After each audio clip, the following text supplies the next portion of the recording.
Hi friends, നമ്മളിന്നിവിടെ ചെയ്യാൻ വേണ്ടി പോണത് ക്ലാസ് 12th ഫിസിക്സിലെ ചാപ്റ്റർ ആയിട്ടുള്ള ഇലക്ട്രിക് ചാർജസ് ആൻഡ് ഫീൽഡ്സ് എന്ന ചാപ്റ്ററിലെ എക്സസൈസ് 1.24 ആണ്. ക്വസ്റ്റ്യനിൽ പറയണത് two large thin metal plates are parallel and close to each other. On their inner faces, the plates have surface charge densities of opposite signs and of magnitude 17.0 into 10 raised to minus 22 coulomb per meter square. What is the electric field? A. In the outer region of the first plate. B. In the outer region of the second plate. C. Between the plates. അതായത് നമ്മുടെ രണ്ട് large thin metal plates ഉണ്ട്. അവരെ parallelly നമ്മൾ place ചെയ്തിട്ടുണ്ട്. അവരെ നമ്മൾ അടുത്തടുത്ത് വെച്ചിട്ടുണ്ട്. പിന്നെ അവരുടെ ഇന്നർ ഫേസിൽ അവരുടെ സർഫസ് ചാർജ് ഡെൻസിറ്റി തന്നിട്ടുണ്ട്. സർഫസ് ചാർജ് ഡെൻസിറ്റിനെ നമ്മൾ സിഗ്മ വെച്ചിട്ടാണ് റെപ്രസെൻ്റ് ചെയ്യുക. ഒന്ന് പോസിറ്റീവാണ്, ഒന്ന് നെഗറ്റീവാണ്. ഒന്ന് പോസിറ്റീവ് സിഗ്മയാണ്, മറ്റേത് നെഗറ്റീവ് സിഗ്മയാണ്. അതായത് ഒന്നിനെ പോസിറ്റീവ്ലി ചാർജ്ഡാണ്, ഒന്ന് നെഗറ്റീവ്ലി ചാർജ്ഡാണ്. അതിൻ്റെ മാഗ്നിറ്റ്യൂഡാണ് 17.0 into 10 raised to minus 22 coulomb per metre square. അതായത് നമുക്ക് സിഗ്മയുടെ വാല്യൂ തന്നിട്ടുണ്ട് 17.0 into 10 raised to minus 22 coulomb per metre square.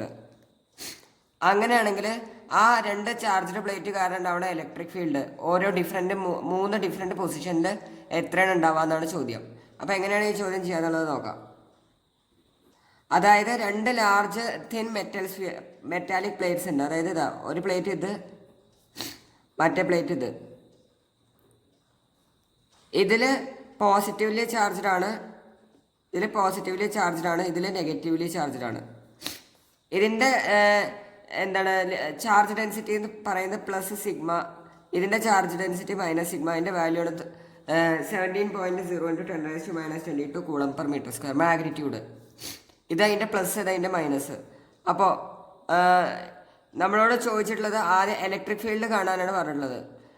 In the outer region of the first പ്ലേറ്റിൻ്റെ ഔട്ടർ റീജിയണിൽ, അതായത് ഇവിടെയുള്ള ഇലക്ട്രിക് ഫീൽഡ് കാണണം. ഇതാണ് ഫസ്റ്റ് പ്ലേറ്റ്, ഇതാണ് second plate. Outer region of the first plate, ഇവിടെയുള്ള ഇലക്ട്രിക് ഫീൽഡ് നമുക്ക് കാണണം. അതാണ് ഫസ്റ്റ് ക്വസ്റ്റ്യൻ പറഞ്ഞുള്ളത്. സോ ഈ ഫസ്റ്റ് പ്ലേറ്റ് കാരണം ഉണ്ടാവുന്ന ഇലക്ട്രിക് ഫീൽഡ്, ഇത് പോസിറ്റീവ്ലി ചാർജ് പ്ലേറ്റ് ആണല്ലോ, പോസിറ്റീവ്ലി ചാർജ് പ്ലേറ്റ് ആണ്. അപ്പോൾ ഇവിടെ ഒരു പോയിന്റ് നമ്മൾ എടുത്തു കഴിഞ്ഞാൽ ഇവിടെയുള്ള ഇലക്ട്രിക് ഫീൽഡാണ് നമുക്ക് കാണുന്നത്. സോ പോസിറ്റീവ്ലി ചാർജ്ഡ് ആയിട്ട് പോസിറ്റീവ് ചാർജ് കാരണം ഉണ്ടാവുന്ന ഇലക്ട്രിക് ഫീൽഡ് എപ്പോഴും പോസിറ്റീവ് ചാർജിന് അവയായിരിക്കും ഉണ്ടാവുക. അതായത് പോസിറ്റീവ് ചാർജ് അതിനെ റിപ്പൽ ചെയ്യാണ് ചെയ്യുക. അതായത് ഇലക്ട്രിക് ഫീൽഡ് ഉണ്ടാവുക ഈ ഡയറക്ഷനിലാണ് ഉണ്ടാവുക. അതായത് ഈ ഫസ്റ്റ് പ്ലേറ്റ് കാരണം അതിനെ നമ്മൾ E1 എന്ന് വിളിച്ചു. Electric field due to first plate ആണ് ഈ E1. അത് എപ്പോഴും പോസിറ്റീവ് ചാർജിന് അഗെയിൻസ്റ്റ് ആണ് ഉണ്ടാവുക, ഓപ്പോസിറ്റ് ആയിട്ടാണ് ഉണ്ടാവുക. അതാണ് ഈ ഡയറക്ഷനിൽ വന്നിട്ടുള്ളത്. ഇനി നെഗറ്റീവ് ചാർജ് പ്ലേറ്റ് കാരണം ഈ പോയിന്റിലൊരു ഇലക്ട്രിക് ഫീൽഡ് ഉണ്ടാവും. ആ ഇലക്ട്രിക് ഫീൽഡ് ഉണ്ടാവുക നെഗറ്റീവ് ചാർജിന് ടുവേർഡ്സ് ആയിരിക്കും ഉണ്ടാവുക. സോ അതിൻ്റെ ഡയറക്ഷൻ ഉണ്ടാവുക ഇങ്ങോട്ടാണ്, E2. പിന്നെ നമുക്കറിയാം electric field due to plate, infinitely charged plate നമ്മൾ പഠിച്ചിട്ടുണ്ട്. Electric field due to infinitely charged plate, അതിൻ്റെ equation is equal to sigma by 2 epsilon naught ആണ്. Is equal to sigma by 2 epsilon naught, where sigma is the charge density, epsilon naught is the permittivity of free space. അതാണ് എന്ത് വരാ, electric field വരാ. അപ്പോൾ ഇവിടെ ഈ ഒരു എക്സ്പ്രഷനിൽ ഇതെന്തിനെ ഡിപ്പെൻഡ് ചെയ്യില്ല, ഇലക്ട്രിക് ഫീൽഡ് നമുക്ക് ഏത് പോയിന്റിൽ ആണോ കാണേണ്ടത് അതും ചാർജും തമ്മിലുള്ള ഇടയിലുള്ള ഡിസ്റ്റൻസിന് എന്ത് ചെയ്യില്ല, ഡിപ്പെൻഡ് ചെയ്യില്ല. ഈ ഇക്വേഷൻ്റെ അതുമായിട്ട് ബന്ധപ്പെട്ടൊരു ടേമും ഇല്ല അതിൽ. അതായത് ചാർജും അതേപോലെ തന്നെ ഏത് പോയിന്റിലുള്ള ഇലക്ട്രിക് ഫീൽഡാണ് കാണേണ്ടത് വെച്ചാൽ ആ രണ്ടിൻ്റെ ഇടയിലുള്ള ഡിസ്റ്റൻസിനെ ഡിപ്പെൻഡ് ചെയ്യില്ല ഇലക്ട്രിക് ഫീൽഡ്. കണ്ടോ, ഇവിടെ പോസിറ്റീവ് ചാർജ് നമുക്ക് എവിടെയാണ് ഇലക്ട്രിക് ഫീൽഡ് കാണേണ്ടത് അതും പോസിറ്റീവ് ചാർജ് തമ്മിലുള്ള ഇടയിലുള്ള ഡിസ്റ്റൻസ് അധികം ഇല്ല.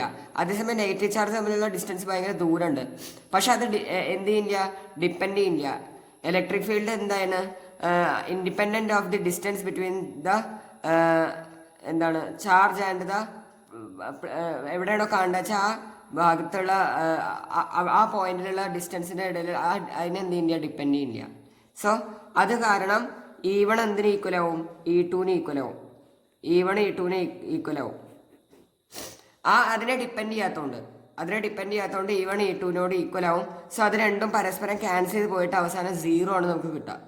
ഈ പോയിന്റിലുള്ള ഇലക്ട്രിക് ഫീൽഡ് നമുക്ക് അവസാനം 0 കിട്ടും. അപ്പോൾ അത് രണ്ടും ക്യാൻസൽ ആവുകൊണ്ട് ആ പോയിന്റിലുള്ള ഇത് 0 കിട്ടും. സോ ക്വസ്റ്റ്യൻ്റെ ആൻസർ 0 ആണ്. എല്ലാവർക്കും അത് മനസ്സിലായി വെച്ചേക്കണു. കാരണം എന്താണ്, ഇലക്ട്രിക് ഫീൽഡിൻ്റെ ഇക്വേഷൻ എന്ന് പറയുന്നത് σ/2ε0 ആണ്. ഒരു ഇൻഫൈനൈറ്റ് ചാർജ് പ്ലേറ്റ് കാരണം ഉണ്ടാവണ ഒരു ഡിസ്റ്റൻസ് ദൂരെ അല്ലെങ്കിൽ ഒരു പോയിന്റിൽ ഉണ്ടാവണ ഇലക്ട്രിക് ഫീൽഡ് എന്ന് പറയുന്നത് σ/2ε0 ആണ്. അത് എന്തിനെ ഡിപ്പെൻഡ് ചെയ്യില്ല? ആറിനെ ഡിപ്പെൻഡ് ചെയ്യില്ല. അതായത് അതിൻ്റെ രണ്ടിൻ്റെ ഇടയിലുള്ള ഡിസ്റ്റൻസിനെ ഡിപ്പെൻഡ് ചെയ്യില്ല. അപ്പോൾ അത് കാരണം പോസിറ്റീവ് ചാർജ് പ്ലേറ്റ് കാരണം ഉണ്ടാക്കുന്ന ഇലക്ട്രിക് ഫീൽഡും നെഗറ്റീവ് ചാർജ് പ്ലേറ്റ് കാരണം ഉണ്ടാക്കുന്ന ഇലക്ട്രിക് ഫീൽഡ് രണ്ടും ഈക്വൽ ആൻഡ് ഓപ്പോസിറ്റ് ആയിരിക്കും. അത് കാരണം അത് രണ്ടും ക്യാൻസൽ ചെയ്ത് പോകും. പോസിറ്റീവ് ചാർജ് പ്ലേറ്റ് കാരണം ഉണ്ടാവുന്ന electric field away from the positive charge ആയിരിക്കും. നെഗറ്റീവ് ചാർജ് കാരണം ഉണ്ടാക്കുന്ന electric field towards the negative charge ആയിരിക്കും. എല്ലാവർക്കും എ പാർട്ട് മനസ്സിലായി വെച്ചേക്കുന്നത്. ബി പാർട്ടിൽ പറയണത് in the outer region of the second, അതായത് സെക്കൻഡ് പ്ലേറ്റിൻ്റെ ഔട്ടർ റീജിയണിൽ, അതായത് ഇവിടെ ആയിട്ടൊരു point, outer region of the second plate, ഇവിടെയുള്ള ഇലക്ട്രിക് ഫീൽഡാണ് ചോദിച്ചിട്ടുള്ളത്. സോ സെക്കൻഡ് ക്വസ്റ്റ്യൻ്റെ ഇതേ പറഞ്ഞ പോലെ തന്നെ, അതായത് ഇവിടെ അത് തന്നെയാണ് ഉണ്ടാവുക. നെഗറ്റീവ് ചാർജ് പ്ലേറ്റ് കാരണം ഉണ്ടാവുന്ന electric field towards the negative charge ഇങ്ങനെ ഉണ്ടാവുക. അതിന് E2 എന്ന് വിളിച്ചു. പോസിറ്റീവ് ചാർജ് പ്ലേറ്റ് കാരണം ഉണ്ടാവുന്ന ഇലക്ട്രിക് ഫീൽഡ് ഈ ഡയറക്ഷനിൽ ഓപ്പോസിറ്റ്, അല്ലെ, അത് away from the positive charge. So E1. ഇനി എന്തിനെ ഡിപ്പെൻഡ് ചെയ്യില്ല? ആറിനെ ഡിപ്പെൻഡ് ചെയ്യില്ല. എന്താണ് ചാർജ് പ്ലേറ്റും അതേപോലെ തന്നെ ഏത് പോയിന്റിലുള്ള ഇലക്ട്രിക് ഫീൽഡാണ് കാണേണ്ടത് അതിൻ്റെ രണ്ടിൻ്റെ ഇടയിലുള്ള ഡിസ്റ്റൻസിനെ എന്ത് ചെയ്യില്ല? ഡിപ്പെൻഡ് ചെയ്യില്ല. അത് കാരണം ഇവിടെയും ഇത് രണ്ടും ക്യാൻസൽ ചെയ്ത് പോകും. ഈക്വൽ ആൻഡ് ഓപ്പോസിറ്റ് ആവുകൊണ്ട് ക്യാൻസൽ ചെയ്ത് പോയിട്ട് ഇവിടെ 0 തന്നെയാണ് നമുക്ക് കിട്ടുക ആൻസർ. ബീൻ്റെ ആൻസർ 0 ആണ്. ഇനി സി ചോദ്യത്തിൽ പറഞ്ഞിട്ടുള്ളത് ബിറ്റ്വീൻ ദ പ്ലേറ്റ്സ്, ഈ രണ്ട് പ്ലേറ്റിൻ്റെ ഇടയിൽ എത്രയാണ് ഇലക്ട്രിക് ഫീൽഡ് ഉണ്ടാവാന്നാണ് ചോദ്യം. ഈ രണ്ട് പ്ലേറ്റിൻ്റെ ഇടയിലുള്ള ഒരു പോയിന്റിൽ, ഇവിടെ ഇപ്പോൾ ഒരു പോയിന്റ് എടുത്തു, ഇവിടെ ഒരു പോയിന്റ്, ഇതിൻ്റെ രണ്ടിൻ്റെ ഇടയിലാണ് ഈ പോയിന്റ് ഉള്ളത്. സോ അവിടെയുള്ള ഇലക്ട്രിക് ഫീൽഡ്. അപ്പോൾ ഇവിടെ നമ്മൾ നോക്കിക്കഴിഞ്ഞാൽ പോസിറ്റീവ് ചാർജ് പ്ലേറ്റ് കാരണം ഉണ്ടാവുന്ന ഇലക്ട്രിക് ഫീൽഡ് ഈ ഡയറക്ഷനിൽ ഉണ്ടാവും. അതിനെ E1 എന്ന് വിളിച്ചു. നെഗറ്റീവ് ചാർജ് പ്ലേറ്റ് കാരണം ഉണ്ടാവുന്ന ഇലക്ട്രിക് ഫീൽഡും ഈ ഡയറക്ഷനിൽ ഉണ്ടാവുക. കാരണം electric field due to negative charge എന്താണ്? ടുവേർഡ്സ് ദ നെഗറ്റീവ് ചാർജ് ആയിരിക്കും. Electric field due to positive charge away from the positive charge. ഇതിനെ നമ്മൾ E2 എന്ന് വിളിച്ചു, അല്ലേ? അപ്പോൾ ഇവിടെ ആഡ് ആവുകയാണ് ചെയ്യണത്.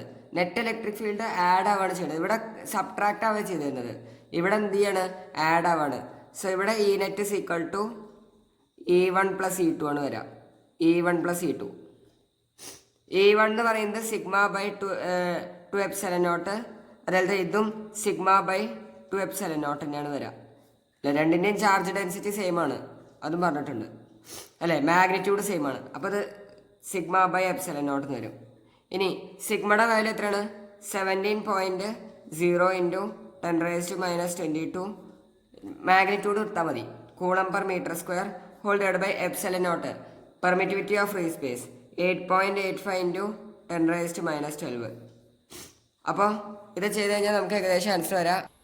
അപ്പോൾ ഇത് ചെയ്ത് കഴിഞ്ഞാൽ നമുക്ക് ആൻസർ ഏകദേശം വരാം 1.92 × 10⁻10 N/Coulomb ആണ് നമുക്ക് ആൻസർ കിട്ടുക. ഇലക്ട്രിക് ഫീൽഡിൻ്റെ യൂണിറ്റ് N/Coulomb. എല്ലാവർക്കും ക്വസ്റ്റ്യൻ മനസ്സിലായെന്ന് വിചാരിക്കണം. എന്തെങ്കിലും ഡൗട്ട് ഉണ്ടെങ്കിൽ നിങ്ങൾക്ക് ചോദിക്കാവുന്നതാണ്. സംശയങ്ങളൊന്നും ഇല്ലെങ്കിൽ ലൈക്ക് ചെയ്യുക, കൂടുതൽ ആൾക്കാർക്ക് ഷെയർ ചെയ്യുക, സബ്സ്ക്രൈബ് ചെയ്യുക. Thank you.